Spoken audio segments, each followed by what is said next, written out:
हमारे भोजपुर के जितने पत्रकार हैं सबका स्वागत है। और आज भोजपुर ज़िले में जो हमारा कार्यक्रम है, पार्टी का कार्यक्रम है, जो पूरे बिहार में हर ज़िले में हो रहा है, इसका नाम है कार्यकर्ता दर्शन सह संवाद कार्यक्रम। और इस कार्यक्रम के तहत आज भोजपुर ज़िले के सभी विधानसभा के हर ब्लॉक के पंचायत के जो हमारे कार्यकर्ता हैं, जो बूथ पे तैनात रहते हैं, पंचायतों में रहते हैं, उनसे सीधा संवाद हम लोग करेंगे। और उद्देश्य यही है कि पार्टी को संगठन के रूप में और कैसे ज़मीनी स्तर पे मजबूत किया जाए और इसका विस्तार कैसे किया जाए। और जो लोग कार्यकर्ता अलग अलग क्षेत्रों के आएंगे, वो लोकल इश्यूज़ जो होता है उससे भी लोग जो है अवगत कराने का काम करते हैं, फीडबैक देते हैं, सलाह देते हैं, और उसी के सलाह पर जो है हम लोग को निर्णय लेने में भी किसी चीज़ को लेकर के सहूलियत होती है। तो कोई कमी बेसी हो तो उसको कम्युनिकेशन गैप ना हो, इसको देखते हुए ये कार्यक्रम जो है रखा गया है। और महिला संवाद भी हम हर जिले में जो है कर रहे हैं। महिलाओं से भी बात होती है, संवाद होता है। और महिलाओं का कहना है कि महंगाई की मार जो है सबसे ज़्यादा अगर कोई झेलता है तो महिला झेलती है। घर चलाना मुश्किल हो गया महंगाई में, बचत नहीं हो पाता, कोई बीमार परिवार में पड़ जाए तो उधार लेना पड़ता है, आर्थिक स्थिति ठीक नहीं रहती है। और हम लोगों ने भी जब जाति आधारित गणना कराया था तो उसमें साफ रिपोर्ट में आया था कि 94 लाख ऐसे परिवार हैं जिनका आय जो है 6,000 रुपये से कम है। तो इन्हीं सब फीडबैक पर हम लोगों ने तय किया था कि जब सरकार हमारी बनेगी आने वाले चुनाव में, तो 1 महीने के भीतर जो है माँ बहन मान योजना की शुरुआत हम लोग करेंगे, जिसमें सीधे 2,500 रुपये जो है खाते में उनके जाएगा। जब वर्करों से बात होती है तो स्मार्ट मीटर से लोग बहुत परेशान हैं जो ग्रामीण हैं। तो हम लोगों ने तय किया, क्योंकि बिजली का दर जो है बिहार में पूरे देश में सबसे महंगा है, तो 200 यूनिट फ्री में बिजली हम लोग उपलब्ध कराएंगे। वृद्धा पेंशन हो, सामाजिक सुरक्षा पेंशन हो, जो 400 रुपये मिलता है उसको बढ़ा करके हम लोग 1,500 रुपये करेंगे। और एक बार पूरा बिहार घूमने के बाद जो है हम लोग अपना ब्लूप्रिंट बिहार के सामने, बिहार की जनता के सामने, क्या हमारा विजन है, बिहार को हम लोग आगे कैसे ले जाएं, इस पे भी हम लोग चर्चा करेंगे। आपराधिक घटनाएं बढ़ गई हैं, लॉ एंड ऑर्डर का क्रिमिनल डिसऑर्डर जो है बिहार में हो चुका है और पूरी तरीके से अपराधी जो है बेलगाम हो रखे हैं। डबल इंजन की सरकार है, 20 साल से नीतीश कुमार जी बिहार के मुख्यमंत्री हैं और 11 साल से केंद्र में एनडीए की सरकार है। हम लोगों का बहुत पुराना मुद्दा, महत्वपूर्ण मुद्दा रहा है कि बिहार को जो है विशेष राज्य का दर्जा दिया जाए, विशेष पैकेज मिले। और यही बात आदरणीय नीतीश कुमार जी भी कहते थे। अब तो वो सरकार में है, अब देगा कौन बिहार को विशेष राज्य का दर्जा। इसी बात पे नीतीश कुमार जी कहते थे कि भाई पदयात्रा भी करना पड़े तो वो करेंगे, मांग करते रहे केंद्र से। आज तो खुद केंद्र में सरकार में वो पार्ट एंड पार्सल है, तो कौन दिलाएगा बिहार को विशेष राज्य का दर्जा। अभी मुख्यमंत्री जो है 2 अरब 25 करोड़ 78 लाख रुपए खर्च करके संवाद अपना कार्यक्रम चला रहे हैं प्रगति यात्रा के नाम पर, लेकिन किसी से संवाद नहीं करना, चाहे उनके अपने कार्यकर्ता हो, चाहे ग्रामीण हो। और जो सुनहरा जो अधिकारी दिखाते हैं वही मुख्यमंत्री जो है देखते हैं। कल हमने ट्विटर पे भी पोस्ट किया था कि प्रगति यात्रा में क्या दुर्गति थी और उस दुर्गति में अपनी प्रगति वो ढूंढ रहे हैं। किस हिसाब से घेराबंदी किया जाता है, असली चीज़ जो है नहीं दिखा जाता। 5,000 ऐसे पुल पुलिये हैं जिनका अप्रोच पथ नहीं है। पुल है तो अप्रोच पथ नहीं है, अप्रोच पथ है तो पुल नहीं है। ये समस्या पूरे बिहार में पिछले तो उसका कोई काम क्या हुआ वो किसी को नहीं पता। तो ये केवल आई वॉश है। और हमने पहले भी कहा है, सरकार जो है 3-4 लोग ही जो है सरकार चलाने का काम कर रहे हैं। अब मुख्यमंत्री थक चुके हैं, रिटायर्ड अधिकारियों के साथ सरकार चला रहे हैं। अब उनकी उपलब्ध कोई विजन नहीं रह गया कि बिहार को और आगे कैसे ले जाए। कोई रोड मैप नहीं है, कोई ब्लूप्रिंट नहीं है।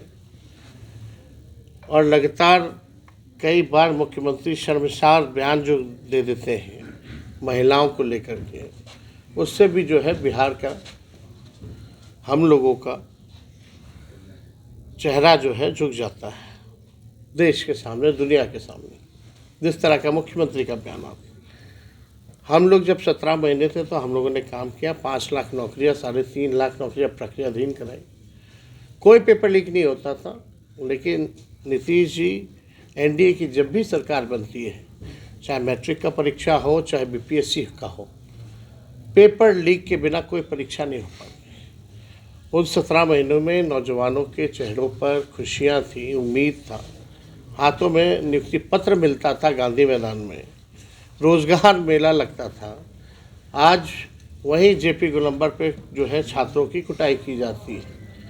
देह पे चोट है, आंख में आंसू है और निराशा पूरी ओर से छाई हुई है। और हम लोग सब लोग अब तो जीएसटी भी लगा दिए फॉर्म भरने पर, अब उसका भी जीएसटी लगा दिया गया। तो आप समझ सकते हैं कि छात्र छात्राएं पढ़ते भी हैं, कंपटीशन की तैयारी भी करते हैं और धांधली हो जाता है, परीक्षा पोस्टपोन्ड हो जाती है, पेपर लीक हो जाता है, कितनी निराशा होती है। कई लोगों का उमर निकल जाता है, सर्वर डाउन हो जाता है, लाखों अभ्यर्थी जो है फॉर्म नहीं भर पाते। तो चाहे किसान हो, चाहे मजदूर हो या कोई लोग हो, हर वर्ग इस मौजूदा सरकार से जो है परेशान है। तो हम लोग पूरे बिहार का दौरा कर रहे हैं। अब अंतिम चरण में ही जो है हम लोगों का ये रह गया है कार्यक्रम का। इसके बाद 4-5 ज़िले ही रह जाएंगे।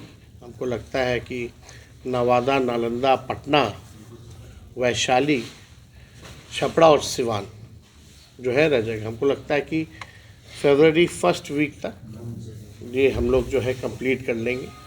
और हम सब लोग की कोशिश है, प्रयास है कि लोगों के सामने एक मजबूत विकल्प दें। ब्रांड का एक ही बीज अगर खेत में रोपिएगा तो ज़मीन भी खराब हो जाता है और फसल भी नहीं आती। तो अब समय है नए ब्रांड का नया बीज लगाने का, ताकि फसल भी अच्छी हो और आने वाले नस्लों का भविष्य भी बेहतर हो। तो और कोई सवाल अगर आप लोगों का होगा तो एक एक करके पूछ सकते हैं। सबसे पहले सवाल ये है कि एनडीए में सब कुछ ठीक नहीं, बगावत के सूर निकलने लगे हैं, जीतन राम मांझी लगातार बयान दे रहे हैं। देखिए, उनकी एक जिले की पार्टी है, उस पर हम क्या टिप्पणी करें। फिर से नीतीश कुमार पलटी मारेंगे क्या? फिर से आपके साथ नहीं, कोई सवाल। अब चुनाव होगा, राम मंदिर के 1 साल हो गए हैं, जवाब दे दे। चुनाव अब होगा, अब जनता चुनाव करेगी। जिस जतिवार गणना का आप उपलब्धि कह रहे हैं, उसी उपलब्धि को राहुल गांधी नकार रहे हैं, कह रहे हैं कि हमारी अगर सत्ता आएगी तो फिर हम दोबारा करवाएंगे। हम इस बात को कई बार कहे, जो आपका रिपोर्ट आया उसके तहत आरक्षण बढ़ाई गई, लेकिन और उसका क्या किया गया? जो हम लोग योजना ला रहे थे उसका तो सरकार कुछ कर नहीं रही है। और जो आरक्षण हम लोगों ने बढ़ाया था वो तो निरस्त कर दिया गया कोर्ट से। तो इसका उपयोग तो कुछ नहीं हो रहा। उसके संदर्भ में उन्होंने कहा था कि भाई जो भी हुआ है उसका रिजल्ट क्या आया है। हम लोगों की सरकार के जाने के बाद उन 94 लाख परिवार जो गरीबी रेखा के नीचे पाए गए हैं, 6,000 रुपये से जिसका कम है, उसके लिए क्या किया गया? हम लोगों ने कहा था जहां बेरोजगारी होगी उसको 2 लाख का मदद करेंगे, जिसको अपना ज़मीन नहीं है उसको ज़मीन लेने के लिए 1 लाख रुपया दिया जाएगा, जिसको अपना पक्का मकान नहीं है उसको 1,20,000 रुपया दिया जाएगा। तो इसका इम्प्लीमेंटेशन ज़ीरो है।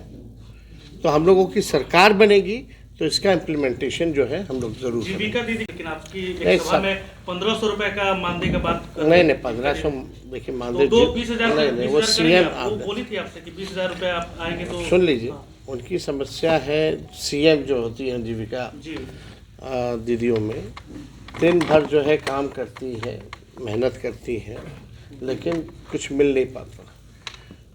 और अगर अधिकारियों से अगर वो बात करती है तो अधिकारी खुलेआम कहते हैं रहना तो रहो, जाना तो जाओ, साफ तौर पर। तो हम लोगों का है कि उन पे हम लोग विचार कर रहे हैं कि उनको भी एक कम से कम जो है फिक्स प्राइस जो है वो जो है मिले, ताकि जिस हिसाब से उन लोगों का काम होता है उस हिसाब से उनको इंसाफ भी मिलना चाहिए। पशुपति कुमार पारस को लेकर आपको क्या है? उनकी लगातार नहीं ना, पुराना रिश्ता हम लोगों का रहा है ना, और पुराना रिश्ता रहा है तो पारिवारिक रहा है।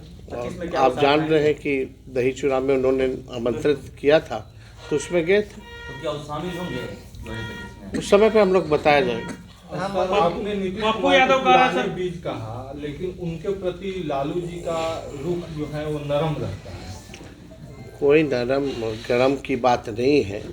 पत्रकार लोग ही बेचैन रहते हैं, बार बार पूछते हैं आ रहे हैं क्या, आ रहे हैं क्या, आ रहे हैं क्या, अगर आएंगे तो ले लीजिएगा क्या। लगातार ये कई दिनों से चल रहा था, तो पत्रकार लोगों के बातों को ठंडाने के लिए उन्होंने कहा भाई ठीक है, लेकिन दरवाजा ऐसी खुला है कोई कि बंद है? एकदम भाई अब तो सीधे चुनाव होना है।